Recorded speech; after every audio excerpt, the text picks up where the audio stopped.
Namaskar.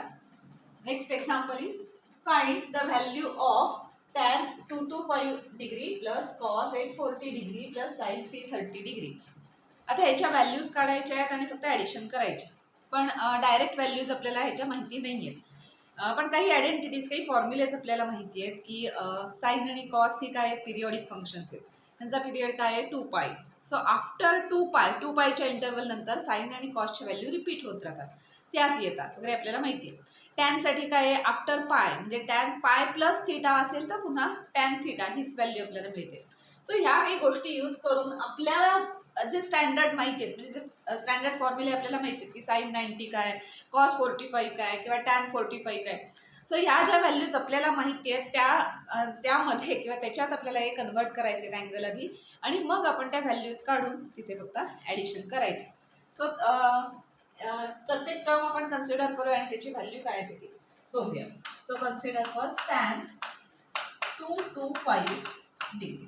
आता direct 225 ची value आपल्याला माहिती नाही, पण टॅन 45 किंवा टॅन 30, टॅन 60 वगैरे ह्या व्हॅल्यूज आपल्याला माहिती आहेत. सो त्याच्याशी रिलेटेड काही इथे ॲडिशन किंवा सबट्रॅक्शन जर पॉसिबल झाली तर आपल्याला फॉर्म्युला अप्लाय करता येईल. सो थोडंसं आपण ऑब्झर्व करायचं की 225 225 कशाशी रिलेटेड, तर 180 प्लस 45 घेतलं तर 225 येतं.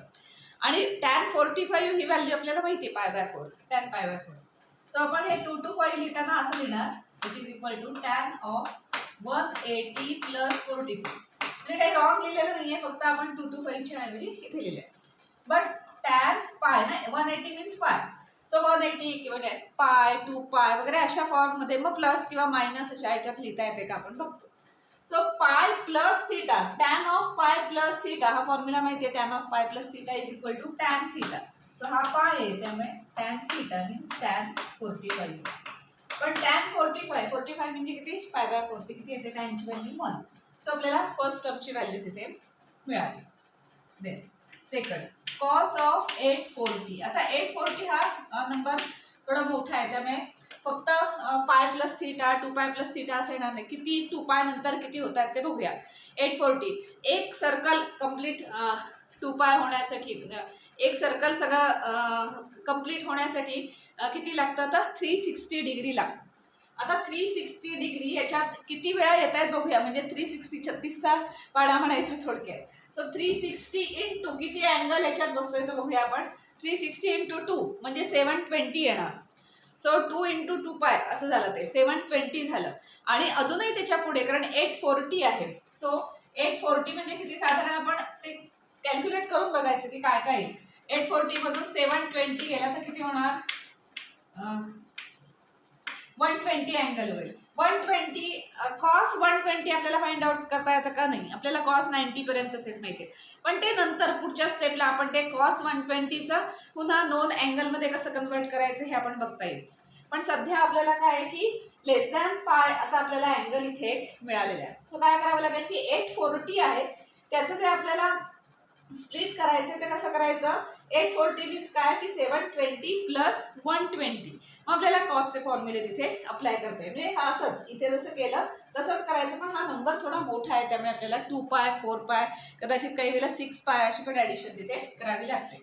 हा नंबर कन्सिडर करायचा आणि बघायचं की किती पाय, म्हणजे 1π 2π 3π किती पाय त्याच्यात ॲडजस्ट होत आहेत ते बघायचं. सो कॉस 840 मीन्स किती आहे, कॉस 720 प्लस दिस 120.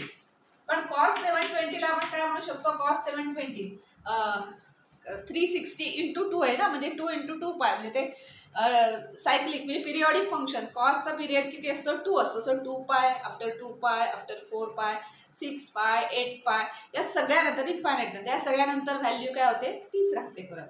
आपण ते अगदी सुरुवातीला बघितले ते सर्कल ड्रॉ करून साइन आणि कॉसच्या व्हॅल्यूज वगैरे घेतल्या होत्या. सो 2 इंटू 360 कॉस लिहायचं, कॉस ऑफ 2 इंटू 360 म्हणजे इथे 2π प्लस 120 असा तो अँगल झाला. सो आफ्टर 2π 4π काय होतं, अँगल थीटा तसाच राहतो. So which is equal to cos of 120 degree degree. So 2 into 360 periodic function असल्यामुळे अँगल तोच राहिला, थीटा राहिला, कॉस ऑफ थीटा राहिला. पण कॉस 120 पण कसं आपल्याला डायरेक्ट नाही कॅल्क्युलेट करता येणार, कारण आपल्याला 90 पर्यंत त्याच्या व्हॅल्यूज पाठ असतात. सो आपण ते 90 प्लस किंवा 90 मायनस मध्ये काय ऍडजस्ट होते का बघूया. सो 120 मीन्स 90 प्लस 30 आणि 30 माहिती आहे आपल्याला, सो ते घेत आहे which is equal to cos of 90 plus 30 degree. मग एक cos of pi by 2 plus theta. आता cos pi by 2 plus theta हे फॉर्म्युला आठवा आधीचे. So cos pi by 2 plus theta म्हणजे काय असतं, minus sine theta minus sine 30 degree. So आपण कॉस 840 डिग्री वरून त्याला स्प्लिट करत करत आपण कुठपर्यंत आलो, मायनस साइन 30 डिग्री. आता साइन 30 ची व्हॅल्यू माहिती, साइन 30 इज 1/2 आणि मायनस, सो म्हणजे इक्वल टू मायनस 1/2. तर आपल्याला कॉस 840 ची व्हॅल्यू मिळाली, cos of 840 degree is equal to मिळालं मायनस 1/2. आता आपल्याला थर्ड बघायचे साइन 330. साइन 330 म्हणजे 360 ला 2 पाय होतं ना, सो 2 पाय मायनस 30 आहे बघा. 360 मायनस 30 केलं की 330 येते, हे सिंपल आहे. So which is equal to sine 360 means 2 pi ना minus 30. So this can be written as this. So 360 minus 30. आता हे पुन्हा कसं आलं, हा पिरियडिक फंक्शन आहे त्यामुळे sign 2 pi minus theta. So sine 2 pi minus theta जी काय व्हॅल्यू असेल ती 2 पाय नंतर तीच व्हॅल्यू राहते किंवा तीच रिपीट होते. So which is equal to sine of minus 30. आता पुन्हा एक फॉर्म्युला अप्लाय करायचं, sine of minus theta is equal to काय, ऑड फंक्शन आहे ना.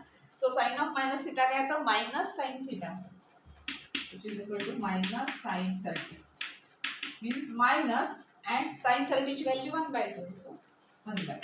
तर या तिन्ही व्हॅल्यूज आपल्याला मिळाल्या आहेत त्यामुळे आपल्याला फायनल सांगता येईल व्हॅल्यू किती आहे. Therefore tan of 225 plus cos of 840 plus sin of 330 is equal to first value किती आली ती 1 प्लस सेकंड व्हॅल्यू येते मायनस 1/2 प्लस थर्ड व्हॅल्यू आली minus 1/2. So 1/2 1/2 1 minus 1 plus 1 which is equal to 0.